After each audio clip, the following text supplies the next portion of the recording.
portion of the hydrosphere, isn't it? How much percent of the earth is water? Yes? 71%. So,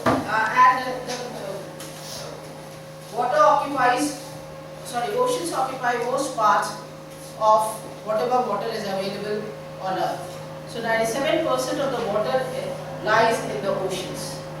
Okay? And these oceans, although the water is salty and it is not fit for consumption. So there are 5 major oceans on earth, and can you name them? Yes. Pacific Ocean, Atlantic Ocean, Indian Ocean, Southern Ocean, and Arctic Ocean. Okay. So we are dealing with oceans, and there are 5 major oceans. Number 1, Pacific. 2, Atlantic.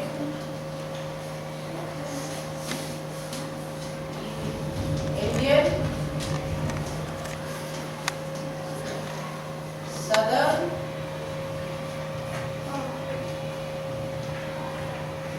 And what? Arctic Ocean.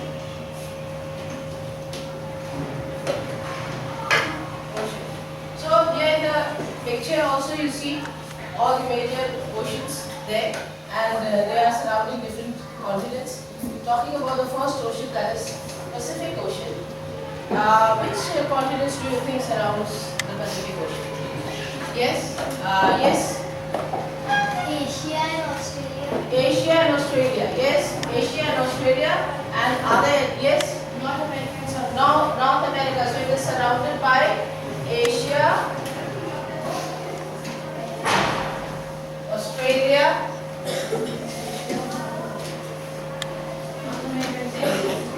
North and South America.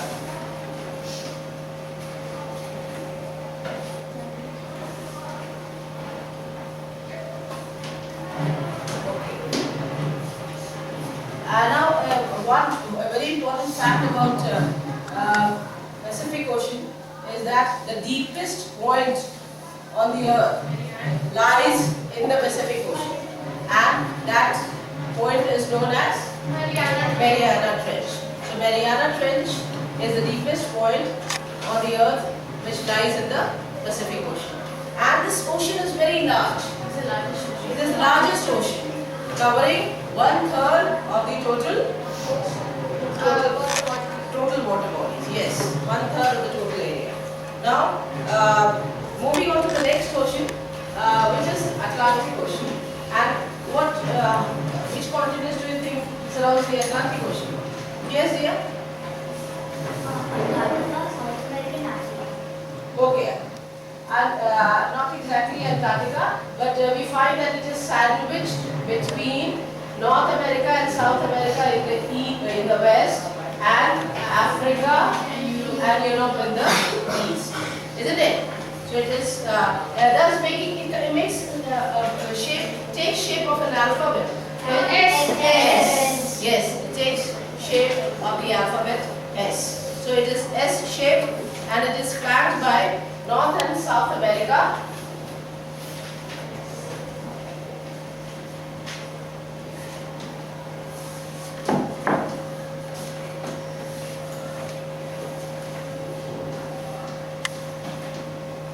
South America in the west, and Africa and Europe in the east. Okay. And making a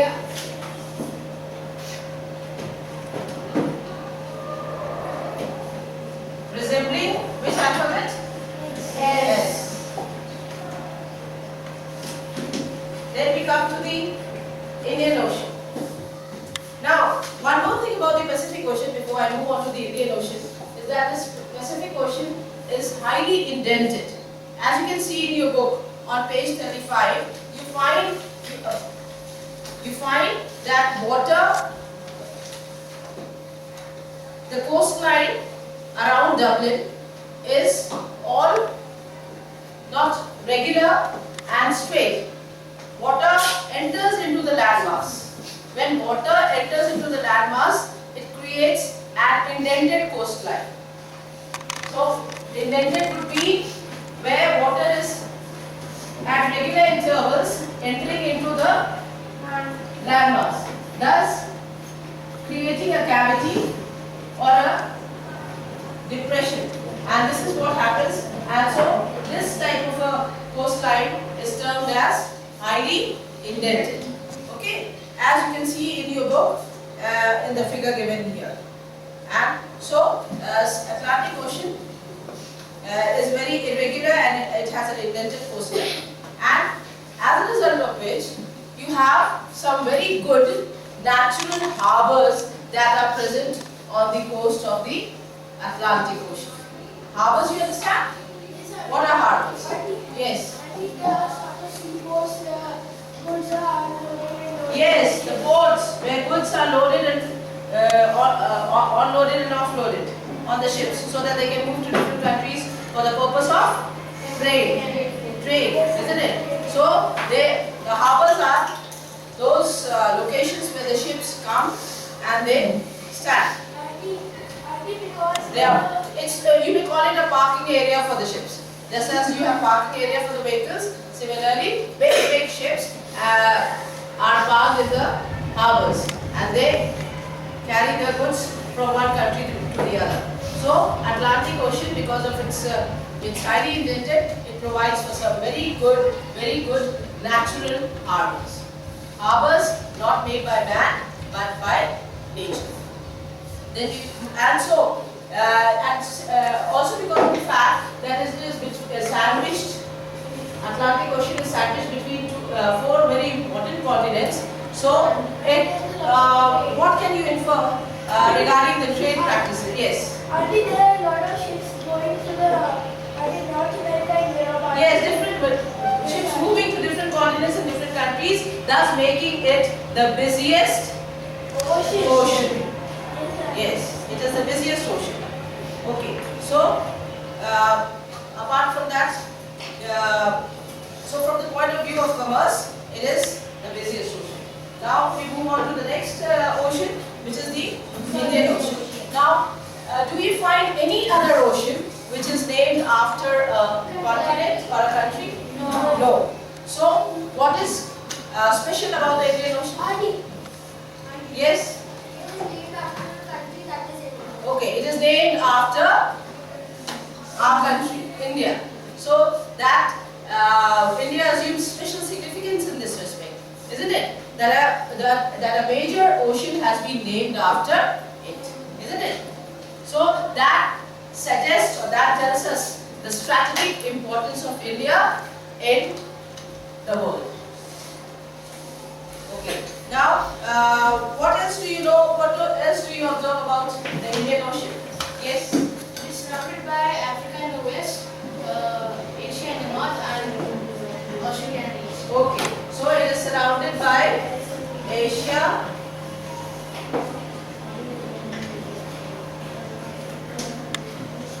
Asia in the west, Asia in the north, Asia in the west, Africa in the west, and Australia in the east. Australia in the east.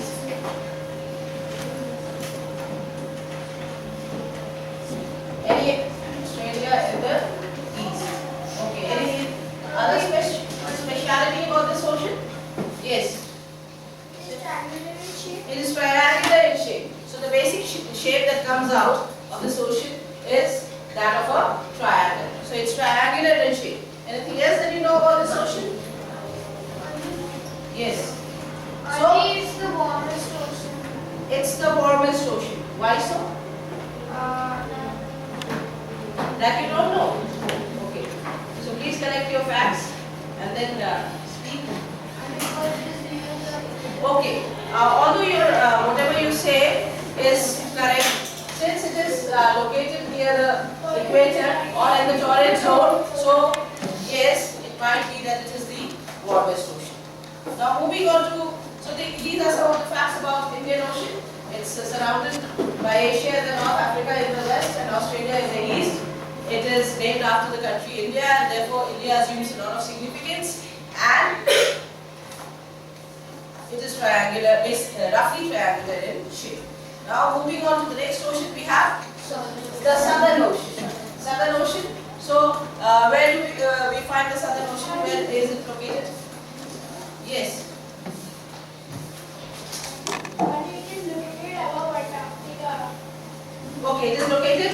It surrounds or encircles the continent of Antarctica. And what else? It encircles the continent of Antarctica.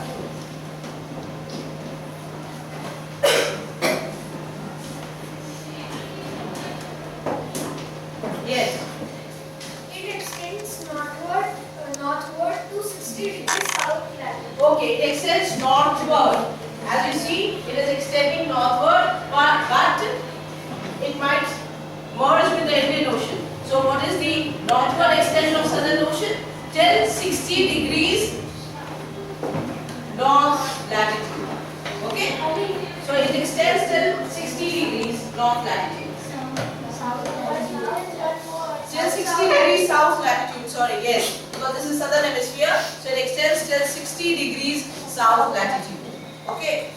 Now, moving on to the next ocean, we have Arctic Ocean. Now, where do you find the Arctic Ocean? It's not very clear in your map, but on the top head of this picture, you find the Arctic Ocean, isn't it? It's in the Arctic Circle. It is entirely situated in the northern hemisphere and also in the Arctic Circle. Okay, it is there in the Arctic Circle. Yes. It surrounds the North Pole. It surrounds the North Pole. Okay, what else do you know about the Arctic Ocean? So, Arctic Ocean surrounds the North Pole. Yes. So, do you think the temperature in the North Pole is very low? It's freezing. So, is the ocean there in a liquid state, or is it most part of it? What do you conclude about it? Yes. In the summer, it is an ocean, but it is very cold, and in the winter it freezes. Winter it freezes. Yes. It becomes ice. Yes, ice. Most part of the ocean freezes in winter because it lies in the poles, and you can imagine the temperature falling so low. Okay. Yes. What else? Okay. It is. Now one more fact. Do you think that the Arctic Ocean is connected to any other ocean? Yes. Which ocean? The Pacific Ocean. Through which strait? The Bering Strait. So the Arctic Ocean is connected to the Pacific Ocean through the Bering Strait. You know what is a strait? Strait. What is a strait? Yes. It's a small piece of water body that is between two continents. For example, you can see Narrow stretch of water connecting two large water bodies. Narrow stretch of water connecting two large water bodies is called a strait. Okay. Yes. So it's the Bering Strait connects it with Pacific Ocean. So this is the hydrosphere that we studied, and oceans constituting a major portion of the hydrosphere. Then we move on to the third realm of the earth, and that is the atmosphere. Okay. You know that you are standing on the earth, isn't it? And just above your head, what do you find? What is there? Yes, the sky. What lies in between the sky and the earth? What lies in between the sky and the earth? Yes. The atmosphere. What exactly do you mean by the atmosphere? Yes, correct. What exactly? the earth is surrounded by a layer of gases called the atmosphere. The earth is surrounded by a layer of gases which is called the atmosphere. And is this the third major domain of the earth? Yes. So now we are going to study about the third major domain of the earth, which is the atmosphere. And it consists of what? Air and gases. Okay. Now, can you feel, can you see air? No. It is made up of gases or air, but we cannot see the air. And how do we know that there is air? We can feel it, yes. Though we cannot see air, we can feel it. And that is how we come to have an experience of air blowing. And when air blows horizontally, it is termed as wind. Okay. So the atmosphere, it's a very major component of the earth because it provides us with some very important gases. It provides us with some very important gases. So what are the different gases that make up the atmosphere? Yes. Oxygen and hydrogen. Okay, let us talk about the components. Nitrogen, is it present? Yes. Okay. What else did you say? Oxygen. Oxygen. Okay. So these carbon dioxide and other inert gases and other gases. So this is what makes up the atmosphere. Nitrogen, oxygen, CO2 and other carbon dioxide and other gases. Of which nitrogen has the maximum percentage. Yes, 78%. Oxygen is 21%. And the other gases 1%. Okay, so we find that all these gases are very important, although the percentage of carbon dioxide and other inert gases is very less, yet it plays a very important role in our day-to-day life or in our existence. Now moving on to nitrogen. Nitrogen occupies 78% of the atmosphere and it is very important as far as, yes? I think because it helps to control fires. It helps, yes. Okay, that's an added information that you have provided to the class, that nitrogen, although you might, this term might be very new to you, is an inert gas. Which word did I say? Inert. I-N-E-R-T. And oxygen is a very highly combustible gas. It causes fire. It's, yes, flammable. So, there is an arrangement by nature that nitrogen has been kept at in a high percentage and oxygen has been kept in a low percentage because it catches fire and it is inert and it controls the combustible activity of oxygen. So that's a very good point you made, and that is something which is an added information for students of class 6. Yes, moving on to the importance of nitrogen again. It is 78% and it is used by which living organisms? Plants, because not directly but indirectly, because there are some microorganisms within the soil which convert the gas into nitrogen. Which So absorb? it is needed by the plant. Okay, it is needed by the plants. In fact, it is needed by the plants and living organisms for growth. It is a very important gas for growth of living organisms and especially for plants. Now coming on to oxygen, we all already know that oxygen is something without which we cannot live. So it is absolutely, this is an indispensable gas for human beings, isn't it? And what else? Is there any other importance of, yes? It helps in the burning of fire, definitely. If there is no oxygen, there will be no fire. So it helps in the burning of fire.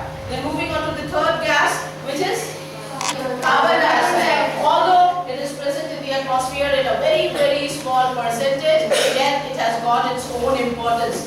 Because what does it do? Yes. What does it do? Yes. It helps the plants to prepare food. It helps the plants to prepare food in the form of photosynthesis. And Yes. then the plants take in carbon dioxide and they give out oxygen. They give out oxygen. That is one very important function of carbon dioxide. What else? Yes? I think it helps in its motion.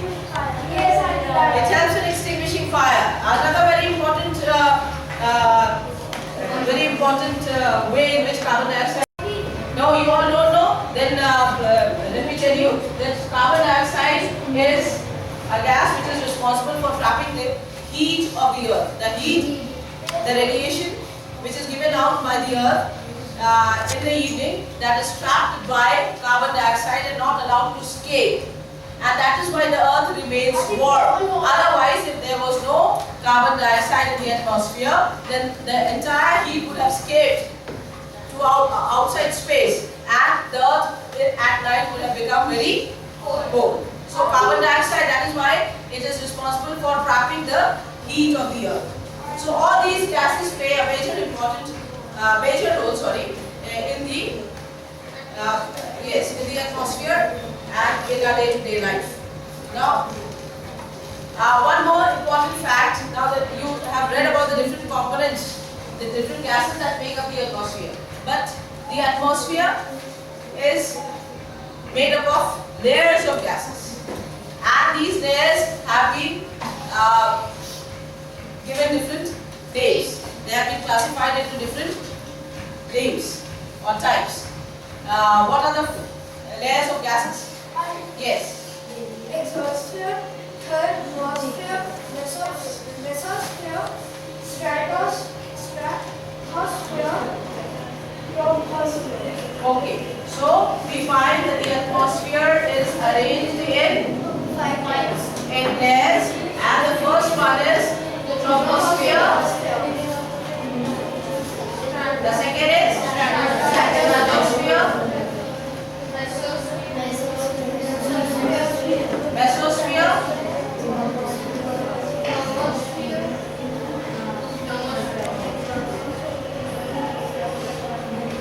thermosphere,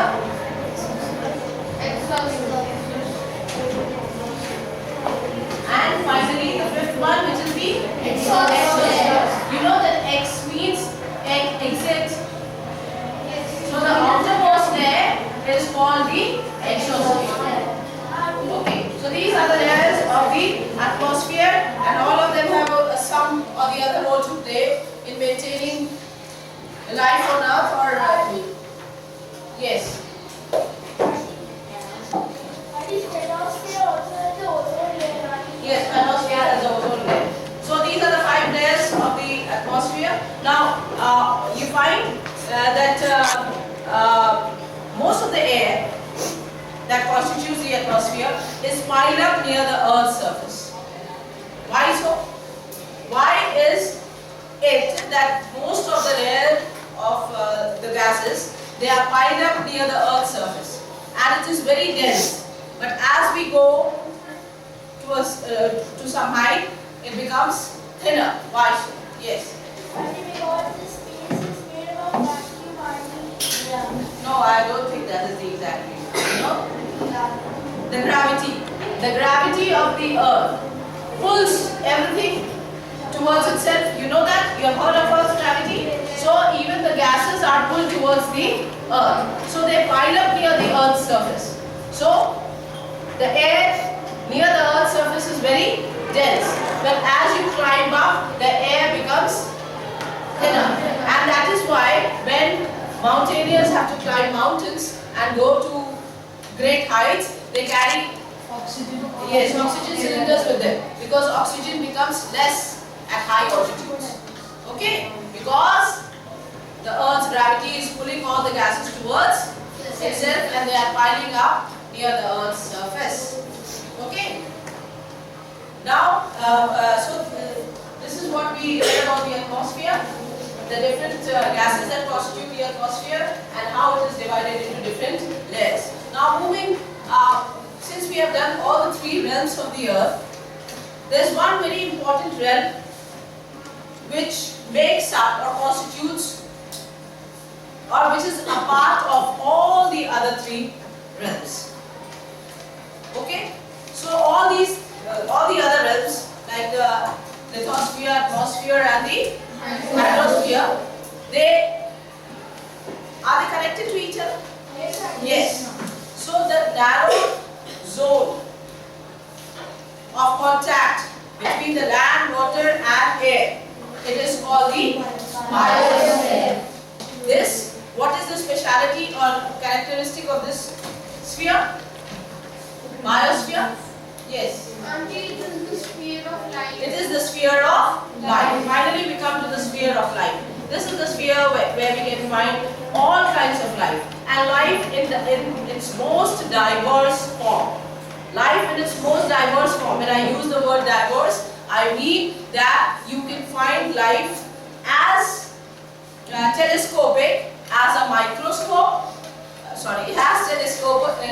telescopic as a microbe, and as huge and big as a whale or an elephant. So you can imagine the diversity of life existing in this sphere, which is the sphere of life called the biosphere. Okay? So the final sphere of life, the final domain is the biosphere, which supports life. Yes. Biosphere or the sphere of life.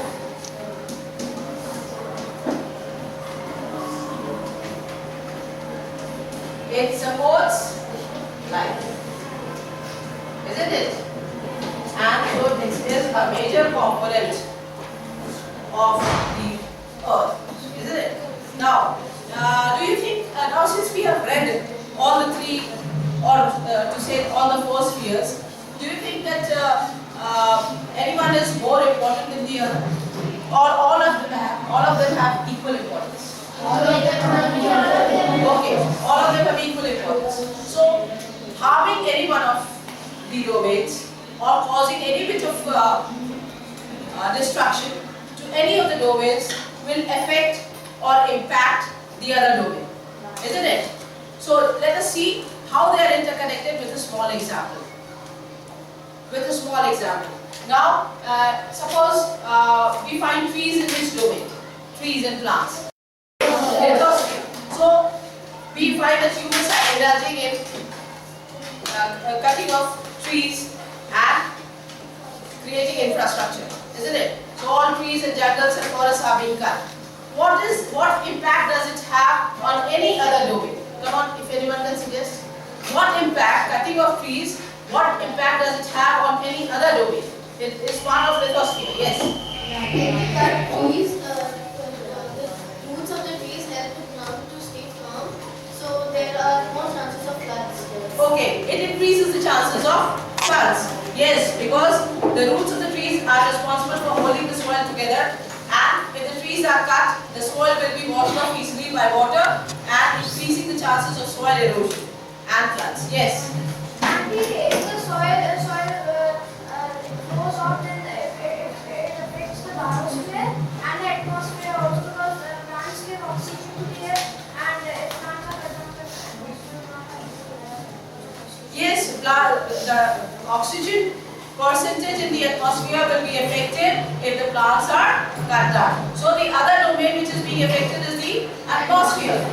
So atmosphere and to a certain extent the biosphere, because trees are a shelter to many birds and animals. So we find that all these domains are interconnected, and harming any one of the domain would negatively impact the other domain. So what lesson do we learn from this chapter is that we should conserve our domain, or we should maintain the balance that is there in nature, and we should restrain from doing certain acts which cause harm to nature, and nature includes all the three domains, isn't it? All the three, or to say all the four domains. Okay? So we must watch out on our actions and do things which are which is see to it that the nature is taken care of. Okay? Okay. So this is the end of the chapter, and we'll continue with the question and answers in the next part. Okay?